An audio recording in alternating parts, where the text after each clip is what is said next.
Hey there, I'm Trista Polo here with this week's Plate Story. We're going to meet DP Knudten this week. He's a branding expert and an author. He's a podcaster, and his license plate story isn't about any of that stuff.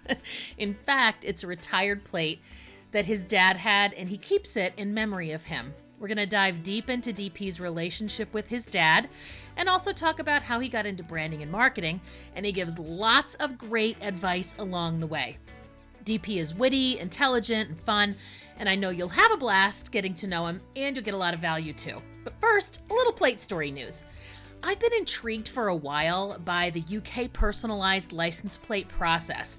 Actually, since I spoke to Simon Later, Plate 46's guest. Now, he's in Vegas these days, but he originates from the UK, where personalized plates are only available through auction. And they can be pretty pricey at that. You're not able to actually get your choice of letter number combos, but by the luck of the draw, some combinations are unique and highly sought after. For example, the UK license plate 1A went for £160,000 back in December 1989. And K1 space NGS, or Kings, went for £185,000 in December of 1993. The largest price ever paid for a UK plate at this auction process was £518,000 in 2014 for the plate 250. So I was surprised to hear just this last week that there was buzz on Twitter about the plate on Prince Harry and Meghan's Jaguar at their royal wedding in 2018. One Twitter user tweeted that she realized the plate on their wedding car was E190518, which was actually personalized and significant. In fact, it was their wedding date. The Twitter user Vanessa Nguyen purported that it meant established 19th of May, 2018. However, according to the British Car Registration's website, they wrote an article back in 2018. The E actually denotes the type of Jaguar model they drove, and it turns out this plate was only used for the wedding and would not be legal on a public highway. However, it was perfectly fine to mark this special day as it was kept on the private roads of the estate of Queen Elizabeth. That's our plate story news. Let's go meet DP. I'm super excited to introduce you to this week's plate story, DP Knudten. His license plate is Knudten, and he's from Wisconsin. Welcome, DP. Hey, Trista, thanks for having me on your pod. Oh, I'm so excited to have you. You're a podcaster as well. I am. Let's start with your license plate, which if you're watching the video version, you can see in the background. It's hanging on your wall. Yep, right over my left shoulder. Yes, indeed. So tell us about your license plate. Well, for those fans of that 70s show, which at the end of it, the producer's kind of vanity plate would show up at the end, and it was the Wisconsin, America's Dairyland, kind of at that time, it was kind of an orangey yellow. Well, if you have that in mind, that's pretty much what my vanity plate looks like, because this is, and I kid you not, because it's actually embossed into the plate itself, a 1980s circa vanity plate from the state of Wisconsin that my dad got, and there are only 5 characters on it with a big gap in between them, and it reads KNU 10. Why? Because my last name's a pain in the butt, and I have to spell it every single day, as did he, every day of his life. So he thought, oh, well, I'll be smart, and I'll get a vanity plate that helps people by literally showing them my name is pronounced this way. KNU, KNU, 1010, KNU 10. Now, if you want to go all Danish or Northern German about it, I could say it's more of a Knudten with a diphthong, but I'm happy if you just get KNU 10. I mean, and I will tell you, I'm just going to be really authentic to everyone listening. I still didn't get it right, even with the license plate. I added an S in there.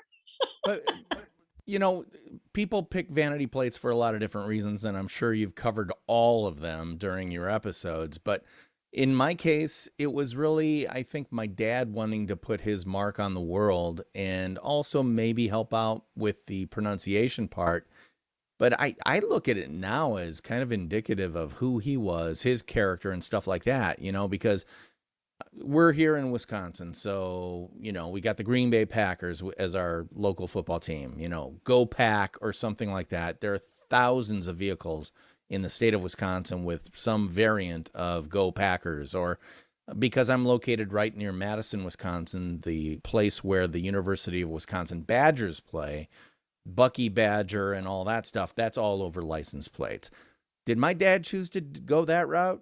Did he choose to go back to an old, back when he was in college, maybe a mascot, put that on his license plate? No, he did none of those things. He put his name on it because he wanted people to know who he was and how to pronounce his name. And now, we've talked about this a little bit before the recording started, that we're both in marketing and branding backgrounds and stuff like that. Well, I'm a big brander now, and my podcast, the Nonfiction Brand podcast, is all about personal branding and all that. I realize now, I only realized this like 2 days ago. My dad was actively personally branding himself in 1980s Milwaukee, Wisconsin. I mean, how crazy is that? Like before it was a thing, before there was a book exactly. about it, or podcasts about it, or marketing majors that you could get in college. Now, this is an original, like when they first started coming out with vanity plates, right? Like this was when the first vanity plates came out. Yeah, my understanding is, and my memory, because I'm old enough to remember this, is that, and this may not be historically accurate, so don't go to the Smithsonian with it, but my memory was, I think it may have started in California, where all trends start, right? And they started coming out with these things called vanity plates, and I'm in Wisconsin, so it probably took a couple of years to get here before the state realized they could make some serious coin by letting people do their stuff. So it didn't really hit here until maybe the late 70s, mid to late 1970s, I think. And my dad was on it immediately. And the reason the plate I have is in such pristine condition is because in the state of Wisconsin, we are required to have front and rear license plates on our cars. So you would think they'd both be in pretty crappy shape, right? Well, the state of Wisconsin, I don't think was up to speed on how to actually manufacture these license plate effectively. So they sent us 2 full sets. And I remember when they came in the mail because they were so unique. It was like the first kid in town with a brand new music album or something like that no one else has ever heard before. Or the first kids to get MTV. Yes, exactly. Remember that? Exactly. Or the first kids to get the first Xbox or something like that. It was a big, big deal. And it's obviously stuck with me because that was how many, going on almost 45 years? Something like that. So the one on your wall is the extra one? It's one of the 2 extras that were sent by the state. I don't know where the other one went, but I kept that. And it's followed me to colleges, to multiple moves across the country, living in cities all over the United States. And I've always had it with me, not always prominently displayed, but it was one of those things where as you're going through and tossing out stuff that you don't need or want, that's the one thing I kept. And I don't really know why. I mean, if I'm going to put on my psychology hat, it might be that it represents my father in multiple layers. We talked about this before we started recording, that there are a lot of layers to why I have this license plate, and not the least of which. Dig in. Tell me about the layers. And not the least of which is my relationship with my father, because like a lot of men who, they may not have the closest relationship with their fathers, and my father passed away in 2007, so it's been quite a long time. But believe me, that imprint of my dad on my life and on my personality and everything else, it's pressed in there just like a license plate. I can change the paint color on it, but boy, that embossing, you can't get rid of the embossing. I think it's so interesting when we look at who we are based on our parents. We can't really blame them for our idiosyncrasies and missteps because we're adults and we have to take responsibility, but they definitely had an impact on who we are. Is there anything about yourself that you would say is because your dad modeled it or in spite of, like to go against what your dad did? Okay, Trista, how much am I going to have to write a check for after this for the therapy you're about to give me? Okay, birth order. I believe birth order does affect things. And I was a second of 4, second boy. So my older brother, 2 years older than me, rule follower, absolutely the authoritarian, all that stuff. Well, I am the opposite of that. And because my dad was pretty authoritarian and intellectually challenging, he and I started butting heads pretty early. Not in any type of, I don't know, I guess I didn't turn out to be a screw up. You know, the second born screw up is kind of a trope or a cliche. I wasn't that, but I wasn't him. And I was always, okay, rules are fine. Tell me why I should follow it. And he was always, there's a rule. And I'm like, tell me why there's a rule. Did you get a lot of because I said so's growing up? Yes. Well, it came to that because after a while, it just got because I said so. And that was never good enough for me. And here's the thing, you know, keeping in the whole kind of transportation universe with license plates and stuff like that, I understand why there are rules like the light is red, don't cross the intersection. Why? Because you won't kill someone or get killed. There's a great why there. But there are a lot of rules or standards or mores and folkways in our society where I'm just going to throw out tell me why. If it's a great reason, well, I recognize that. Cool. Good reason for that. But I always have to know the why. And that's affected everything in my career. And so just like a license plate, you know, you've got the embossing, which kind of raises the letter, but you got the debossing, which presses it down. I have both embossed and debossed things about myself that I'm sure I can point to my father's influence on. I'm not crippled by that, but I would be lying if I said I didn't think about it frequently, even years after his passing. Yeah, sure. I mean, of course. And you have had such a successful career in advertising as a copywriter, and you are now teaching other people how to not just have branding, but branding of themselves. And you're doing a lot of that. You have a book that just came out. So, you know, you're doing a lot of great stuff. Tell me a little about your career in advertising, in copywriting. How did you get into that? Oh, well, okay. So we want to dig. Okay, we're going, follow me, children, as we go back several decades when I wanted to be a forest ranger. Yeah, I wanted to be a forest ranger. I wanted to have one of those hats, and I wanted to be the guy you go to Yosemite and he tells you about glaciers formed the valley and all this stuff. So I went to a school here in Wisconsin, which has one of the world's best forestry programs here at the University of Wisconsin in Stevens Point. And I got there and I started taking classes with people who were boring. And I always had this, let's call it a theatrical bent, you know, so I switched from forestry to drama and theater as my major. So I graduated with that and proceeded to, at the time of graduation, say, I'm not ready. I'm just a kid from Wisconsin. I got to go to grad school. So I auditioned and I got into, surprise, surprise, the University of Southern California out in Los Angeles. And I got out there. And if you've seen the movie La La Land, that's what it's like to be a person who wants to be an actor in Los Angeles. Everything is a trial. Everything is an audition. Everybody you're talking to is auditioning against you, or you walk into a room and there are 50 people who look exactly like you. And I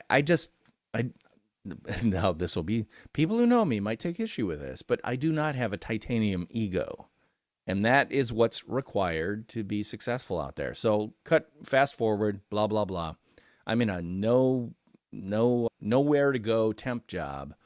And I saw an ad in the Chicago Reader, which is an alternative weekly newspaper in Chicago.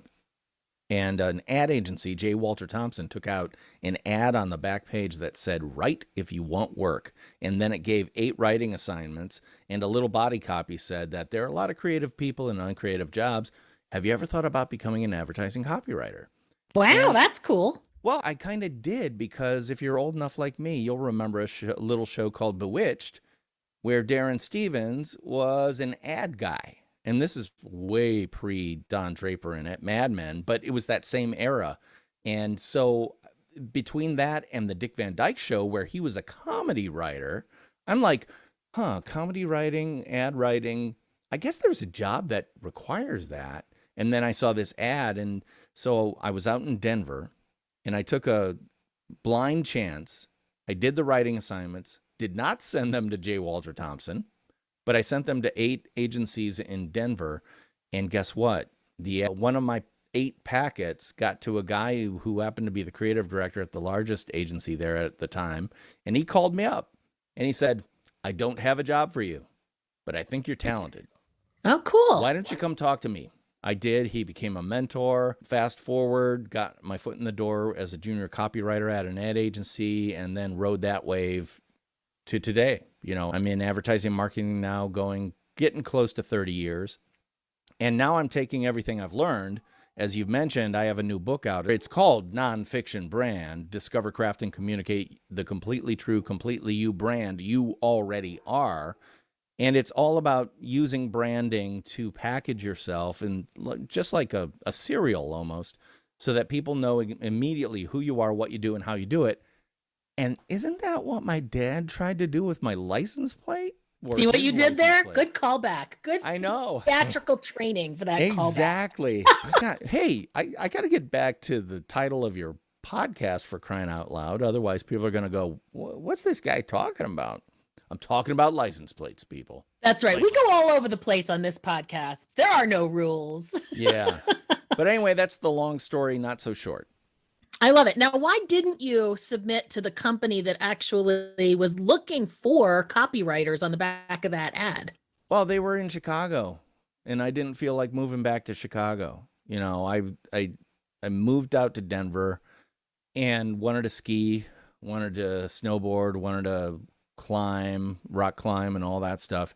And, the best thing about Chicago that Chicagoans will admit to is Wisconsin. And, so I'm from Wisconsin. I like the outdoors. I wanted to align myself with the true self of who I really am. This goes back to personal branding, people. I know who I am. I am a nature boy, going all the way back to wanting to be a forest ranger. I need to be close to cornfields and the outdoors and stuff like that. The closest in Chicago you can get to that is go down to the lakefront, some of the parks there. Not the same thing. So I align myself with who I am, what I do, and how I do it. And now I'm a advertising guy living in Sun Prairie, Wisconsin, on the outskirts of the capital city of the state of Wisconsin, Madison, Wisconsin. Awesome. Now, you've been in advertising a lot for many years. Are there any brands you've worked on that we would be familiar with? The big name I always drop, because it's literally where I learned how to become an advertiser and brander, is a little brown, bubbly sugar water based in Atlanta, Georgia, because I worked in Atlanta, Georgia at McCann Erickson on this company called Coca-Cola. And I've heard of it. Yeah, I think so. And you would probably never have seen anything I did for them, because I was a low-level-ish, medium-level copywriter and stuff. But I learned what branding was, because keep in mind, my training was in theater. And I just convinced myself, because I watched enough Bewitched episodes, that I could do copywriting. And I got people to actually hire me. So when I got to McCann Erickson, I kind of went to grad school on what marketing and branding was. And, I learned a ton, because let's face it, if you ask people to name the top 50 brands globally, Coca-Cola is definitely in that top 50 list. Is it in the top 10? Maybe historically it is. It maybe isn't so much now, but yeah, I would put it in the top 10 just because it's been a global brand since 1886. And its product is, say it with me, sweet, brown, bubbly water. That is as commodity as it gets. And yet, if you're a brand-oriented person, which you may not be for soft drinks, but I don't drink soft drinks unless I have a hankering for the way I felt as a kid when I got that sip of an ice cold Coke with the sweetness and the tart kind of acidic bite to it. I'm a Coke guy, and I always will be a Coke guy. That is my brand, and I have all these layers of psychology that are part of me that make me not be a Pepsi guy, not the least of which is that my dad was a Pepsi guy. See, we're just coming back to it. It is. Back to it. Wow, so Coca-Cola. But that's the power of a brand, right? Yeah, because absolutely. Otherwise, I would pay the lowest possible price for the product, for a commodity. I don't want a commodity. I don't want Sam's Cola. I don't want, some other branded cola. I want pure red and white in a bottle Coca-Cola. That green glass bottle, I still think about that because it's not about the fluid that's in the bottle. It's about the entire experience and everything Coke represents. That is not unlike what personal branding's about, which is once people know you. Have you ever had this happen to you where someone who loves you and really knows you says, "Oh, if they only knew the real you, they would value you." Da, da, da, da, da, da, da. Well, the whole point of branding is so that people always know the real you, so that they can choose you the way that I choose Coca-Cola, which, again, this is going into my background a little bit. COVID hits, right? I was a freelancer. I was working for a wide variety of people. Things slowed down markedly. Really, really bad. Toward the end of last year, I get a call, an email actually, from someone I worked with through an agency 6 years ago. They know who I am, what I do, and how I do it.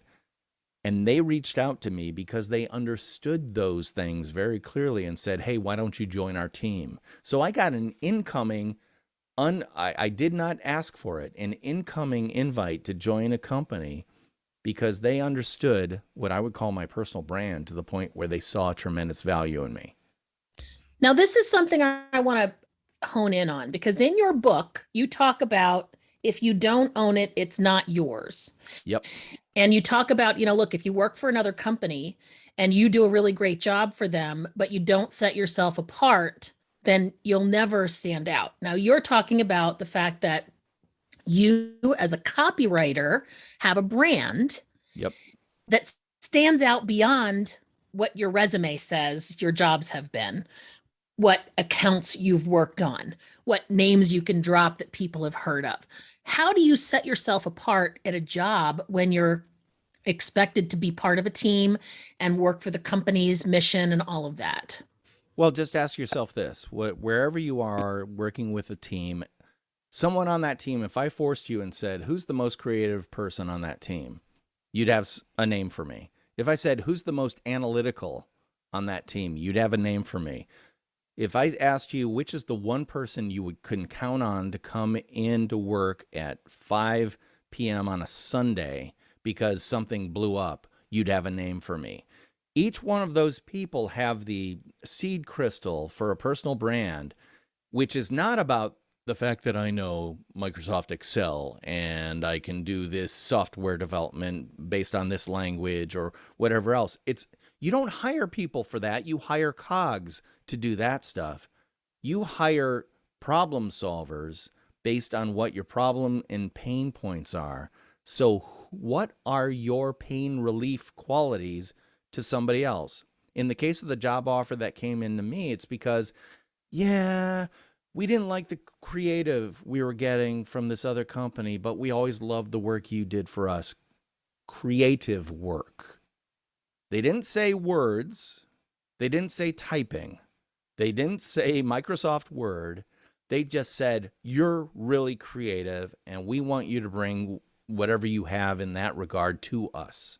So one of the things I like to point out is that people in the creative side tend to be valued pretty highly, but most companies value something even higher, or some other type of work or person even more, and that is the organizer, the person who can project manage, soup to nuts, everything, juggling many, many balls, all that stuff. If you're an organizer and think, well, I can't personally brand myself as an organizer, I would say to you, you are wrong. That's exactly what people should know about you, because people like me, creative guys who are flitting around like a fruit fly in a fruit shop, you know, I can't organize stuff. I need someone like that. And by the way, I'll pay someone to do that stuff because I'm not good at it. And you say, oh, but I love to do that stuff. Great. You get to be paid for something you love. That's how you have a job and a career that you are truly satisfied with. I love that. So it sounds like if you can just, this is for people who have jobs, if you can just find what it is about you that sets you apart from the people on your team and shine a light on that whenever you can, that people will come to know you for that and count on you for that. Right. And you need to demonstrate it. You need to demonstrate over and over what that core first principle thing you do is. For example, you know, I'll just use me as an example. That creative thing, I have to demonstrate that. So everything I do, my podcast, I can be creative. The book I wrote, I can be creative. The fact that I designed the cover and the logos and everything else, I demonstrate who I am, what I do, and how I do it. Yeah. And by the way, who's that guy's photo on the front cover? I'm not hiding my light under a bushel, because here, okay, I'm from the Midwest, right? We have that kind of, oh, you're not all that, mister. You're not better than anybody else. You put your pants on one leg at a time, just like everybody else, you know, so we aren't braggy, right? Well, that creates people who don't take credit for what they deserve credit for. You know, and that, I don't want to pull out any type of too broad a brush, but a lot of women have that problem. They'll do all the work and take none of the credit. And that, my friends, is BS. You need to own what is yours to own. So when I say if you don't own it, it's not yours, I'm referring to the fact that I was let go from a couple of different ad agencies, not because I was bad, not because I was a jerk, not because I wrecked the company car, but because we lost a client and we look at the spreadsheet and you're in your X years. I'm in the midst of my X years, which is I'm experienced, I'm demonstrably excellent, I'm expensive, and therefore expendable.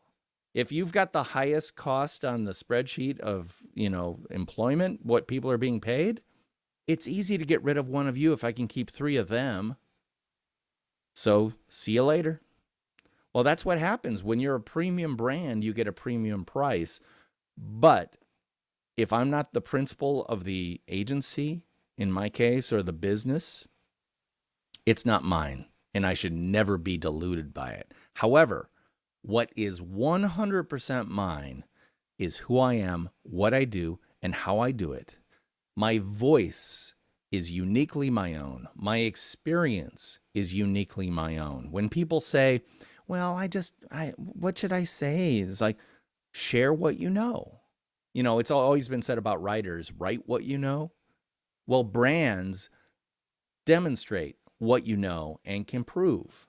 So in my case, I've got to do all this creative stuff. A brand I like to point to is Susie Orman. You know her? She's the great female financials guru.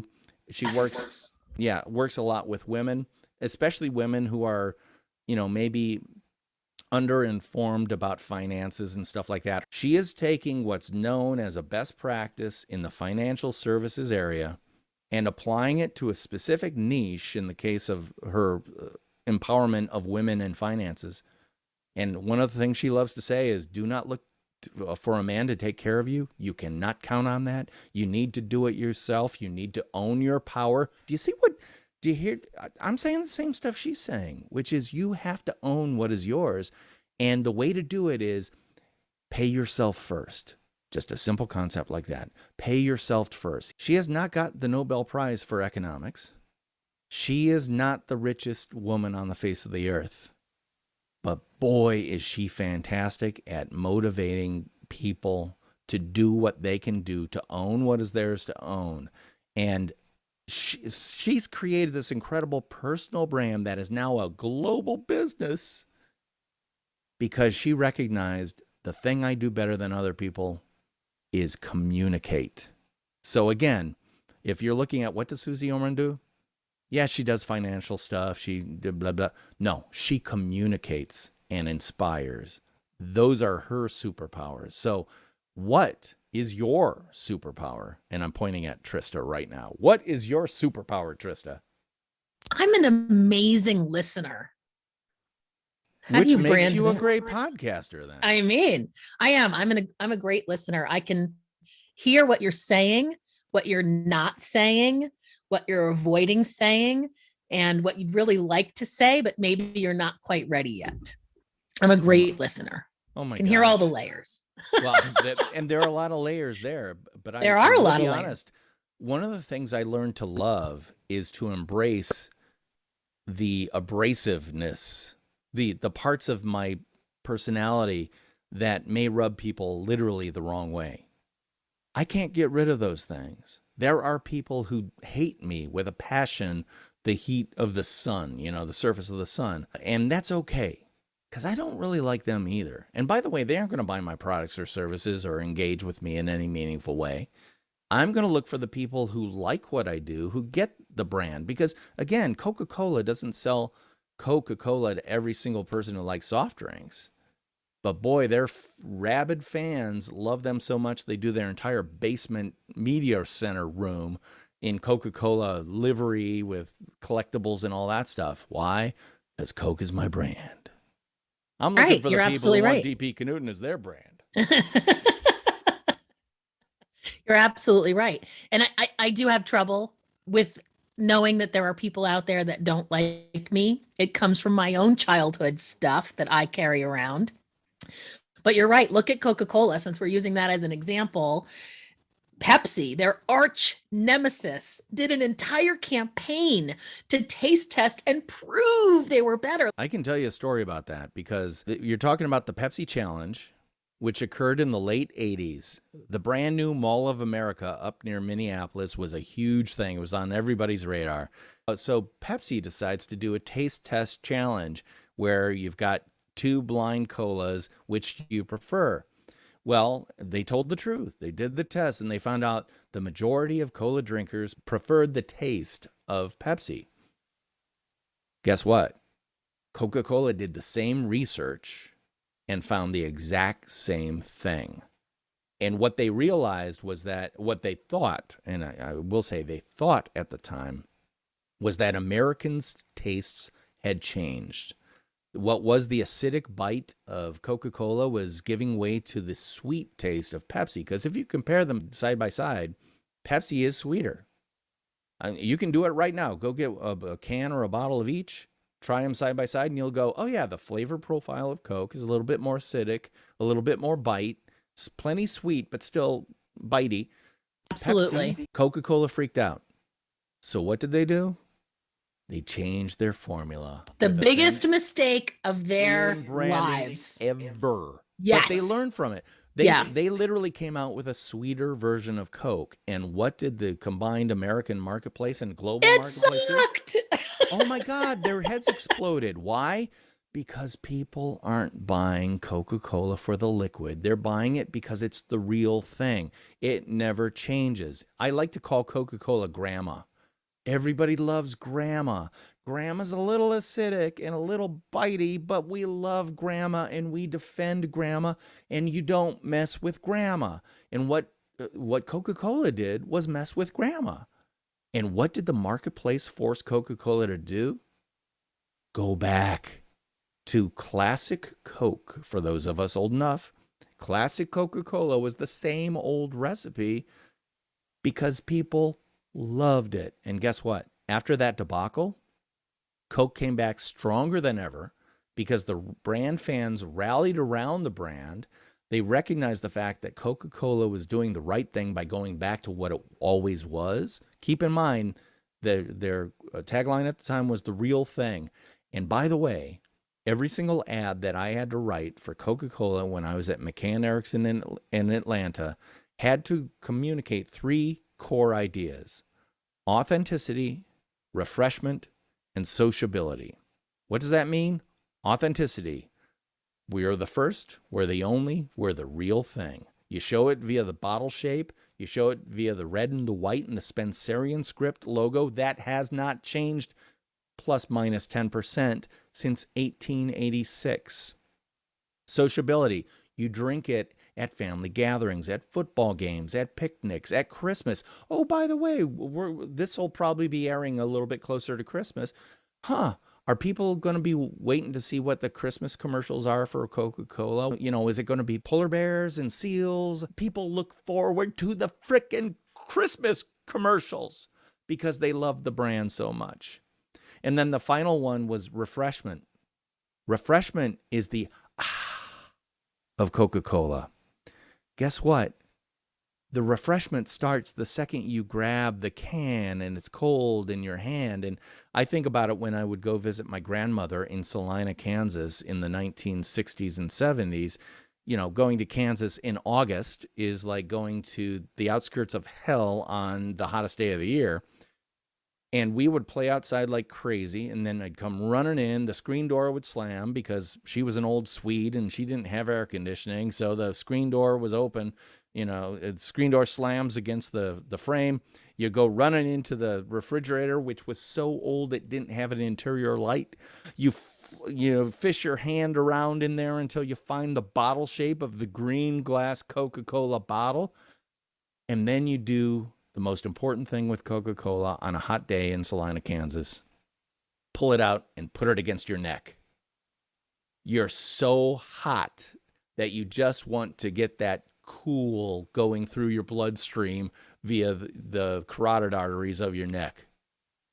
And let me tell you, that's when I understood that refreshment was not about the in the mouth. It's about the of the entire brand user experience. They understood user experience before UX ever was a trendy thing for websites to do. I give them nothing but credit for that. And that's where I learned what the power of branding was. That's amazing. Now, we want to talk about personal brand because that's important. And you mentioned the 3 things, which I think you call key 3 in your book. Yeah, I call it the key 3. Everybody, and this goes all the way back to those 3 words: authenticity, refreshment, and sociability. Notice it doesn't say liquid or soft drink or can or anything like that. These are 3 core principles.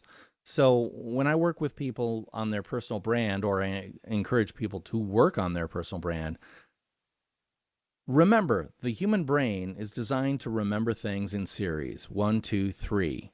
But not 4, 5, 6, 7, 8. Put it in 3s. I can't remember more than that. So I'm going to remember 3 things that are absolutely the 3 legs on the stool that is my personal brand, right? In my case, really simple: creative, collaborative, provocative. Those are my key 3 words, which means everything I do and present and demonstrate should be creative. Oh, that's really not standard. You know, that's a new way of looking at it. Collaborative, working with other people, communicating with other people. Even as an author, you are collaborating with your readers because you're constantly thinking as you write, are they going to understand this? There's this conversation even before anybody opens the book. The conversation is in the head of the writer, which is, are they going to get this? Does this make sense? Is it memorable? All of those things. I'm collaborating with you and you don't even know it. And then the last word, which was the hardest one for me to describe about myself and embrace, was provocative. I understood my value was not by taking someone's order and giving them what they wanted as good as I could possibly make it. I like to call my technique tweak on the cheek, poke in the eye, which is tweak on the cheek. Oh, that's a really good idea. I love the input. That's really great inspiration. Poke in the eye. Have you thought about this? Because my value as a creative collaborator is not by doing what you say. It's by listening deeply, like you talked about, Trista, listening deeply and understanding, I know you say you want this, but here is what you need. If I'm not bringing what you need, I'm of no value to you. Or I'm a short order cook who just delivers what you ordered. Yeah, it's the difference between like a graphic designer and a programmer. The graphic designer is creating what you don't even realize you need, whereas the programmer is, kind of just putting it all together in the right way. Yeah. So the key three, though, it's overwhelming and daunting for someone who's never really thought about their own personal brand. It's sort of like asking a company to come up with a mission statement. Right. So do you have any key tips to coming up with that key three for a person who wants to take that on? Yeah, well, actually, I would love to invite your listeners to go to my website, dpknudten.com/gift, and you can download some PDF one-sheets that will get you started. It's not going to be the end of the journey, but it certainly is going to kick it off for you. And again, my website is DP as in David, Paul, Knudten, KNU, D as in David, T as in Tom, E as in Edward, N as in nothing, .com/gift. And I'll make sure that's in the show notes as well, so people can get to it. Absolutely. That's great to give people some tools. But you coach people on this as well, right? You don't just do this for a living. You help people come up with their brand. Is that right? Yeah, I do. And I've worked with a lot of companies and stuff like that. As I mentioned to you earlier, I did take a full-time position working for one of my former clients through another agency. They fired the agency but kept the creative guy. I love that personally, just saying. And I get to work for a great company. It's called Southeastern Guide Dogs down in Palmetto, Florida. And I get to work dogs. Well, exactly. I love dogs. And they raise and train and create service dogs and guide dogs for the visually impaired, veterans with PTSD, and also children and youth who could really use that type of fantastic superhero dogs. I mean, these dogs are like, they are the ninjas of dogs. And yeah, for sure. We have guiding eyes for the blind around here. And I have friends who have been the first training family.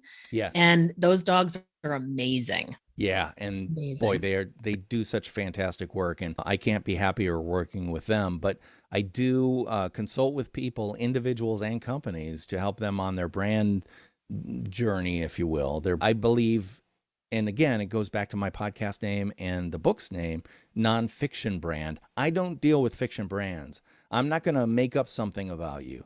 But what I'm going to do is what Trista does: deeply listen, ask smart questions, look at all the layers of your onion, identify the stuff, and get past the stuff. Well, this is what I do. We go, no, that's not what you do. What you do, and what I always would like to tell the people I worked with was, when we would go present new ad creative, we are the circus coming to town. We are the one day of the week where they don't have to look at spreadsheets and they don't have to be beaten up about numbers. They can see fun, creative ideas. They can add their ideas on top of it and participate. It's like a day in the sandbox. If we don't realize our product is one part pain relief, one part delight, and one part inspire them to become more excited about what they're doing, we're not doing our job. And did you see what I just did there? 3 things: delight, inspire, encourage, or whatever the 3 were. I don't know. But what are your 3? So, Trista, let's work on you for a sec. Oh, great. You said deep listening, which is great. That's what you do. I listen deeply. Who are you as an individual? That's the hardest question. What do you do? Listen deeply. How do you do it? So how do you listen deeply? Just to answer your question, Yeah. I am fully present with the person. I'm spending more of my brain power on what you're saying than what my reaction is to what you're saying. And I'm clearly open to any possibility of what you're up to and what you're about so that I can get all of it. Okay, so the listening is a tool to get what your core thing is. I absorb all those things you don't even ever think about, and then I can come back to you with solutions for the various pains that you're feeling, whether it's our new product isn't selling or whatever it is. But by making people get past the, well, I'm a writer. No, you're not. What you type, that's a typist. No, what are you really? In my case, I'm a creative writer, storyteller, blah blah blah blah blah blah blah. So if I'm looking for a word for you, and again, this is just off the top of my head, you aren't a coach. You're a confidant. You're a consigliere. You're Tommy, what's his name, in The Godfather, the one Robert Duvall played, which was, I'm not of your family, but I'm family. And that's why I love the word consigliere. And if you're not of course, as a writer, you come up with the good words. Well, no, but that's what he was in what's the movie? Godfather. The Godfather. Yeah, Mm-hmm. Godfather. Tommy Hayden. That was his name. Tommy Hayden, Robert Duvall's character in The Godfather. He was a lawyer. He was a family adjacent, but he was more trusted than family members because he was a consigliere, the counselor. But I love the word consigliere because it has layers of emotional meaning and depth to it. Because if I say, I'm a counselor, well, I'm just another cog, replace it. No, I'm the person you literally go to the mattresses with when crap hits the fan. I'm right there beside you. And by the way, I'm no Fredo, baby. I will never rat you out. I'm always on your side. So the best value you could give someone is to be their consigliere. Not their counselor, not their coach. By the way, I'm a coach. Yeah, I do coach and chakra alignment. No, you're a consigliere. I mean, I could do that. Well, you could. But a consigliere knows where the bodies are buried. That's how deep the relationship is. So I like to look for that type of depth when it comes to your key three. So all of a sudden you can say, am I being a consigliere or am I just being a coach? I love that. In fact, I'll tell you a quick story. My husband and I worked together for some time in a website design and development digital marketing business, and he now runs it. But I had befriended one of the clients, and she told me a secret that she was going to be selling her business in the next 9 months or whatever it was. And she said, please don't tell anybody. This is not public knowledge. I'm just telling you. My husband goes in to see her, 7, 8 months later. And she says, well, since I'm selling my business, da, da, da, da, da. He's like, I didn't know you were selling your business. Oh, didn't Trista tell you? So he came home and said, I didn't know this. Why didn't you tell me? I'm like, because she said, do not tell a soul. This is just between you and I, and you are another person. So I didn't tell anybody. And that's what I mean when you demonstrate who you are. You are demonstrating that you're a consigliere, not a counselor, not a coach, not a vendor. No. You can trust me with the nuclear launch codes for your business because I will never divulge them, but I need to know them in order to serve you best. If you don't, I love that. Yeah, if you don't want that kind of depth, don't come to me. If you want someone who'll give you a glad handy back rub to make you feel better, go to somebody else. But if you want to do the work and get the results, you come to me. Because guess what? People pay bigger dollar for that type of trusted, lifelong, in my bunker, in the trenches with me, consigliere, than they do someone who has a teachable course that you can take for $199. which is why I should say I don't have a teachable course. I can't do it. I got to be true to myself. And so if anybody wanted to engage with me on working on their personal brand, there's only one way to do it. And that is contact me, dp@dpknudten.com, and then we'll talk. And if you say, how much does it cost? I'll go, I don't know. What do you need? Let's figure it out.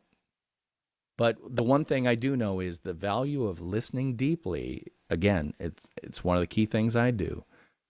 Allows you to say, I know you want a logo. I know you want something fancy, like a pretty looking keynote or PowerPoint template, so that when you do a presentation, you look slick and crap. People don't necessarily want that. I mean, they appreciate the packaging, but they want to know truly who you are, what you do, and how you do it, and how you can help them. You got to do some work for that. It's not always fun, but all of a sudden when you find your truth, the real truth, what I would call the nonfiction brand that is you, you will know that, you know what, it's okay if not everybody likes me, because I like me, because I know who I am and I am being it. So one of my bumper sticker sayings is, know who you are so you can be it. You have to do the knowing part before you consistently be who you truly are. Just saying. That's beautiful. It's beautiful. And you're sharing so many good nuggets, which can be found in your book and on your website. And I think that you've just dropped a lot of truth bombs today. That's what I do. I bomb. And I want to point out, your book is written exactly like your personality is showing up here on this interview. So it's like talking to you to read the book, which is great. That is the biggest compliment you could have given me, because I've read so many books that feel like they were created in a petri dish by some algorithm. When people say, oh my God, well, and this happened to me. I was at a place a couple years ago. I was 50 people in the room. I'm talking to someone I know. All of a sudden, a woman 15 feet in front of me whips around, looks at me with a smile on her face. And I'm like, hi, do we know each other? And she goes, oh, I listen to your podcast. You sound exactly like your podcast. I took that as a huge compliment, which is, I'm not doing some fakey thing. I'm just being who I am, what I do, and how I do it. I write. I think my writing style, the writing style I use in that book, is my nascent, my core writing style, which is, it's very vocal. It's very storytelling. It's very metaphor and analogy, because my wife will call me analogy man probably 3 times tonight alone, because I always speak in analogies, because that's the way my brain works. I once got someone not liking me because they thought I was talking down to them. And I just said to them, no, I don't do analogies for you. I do them for me, because I don't know anything about what you do, but I'm trying to equate it to something I do understand. And that's why I use them, to play them back to you, so you can say, well, you're close, but not quite. And then it's calibration. But at least I have an understanding, you know?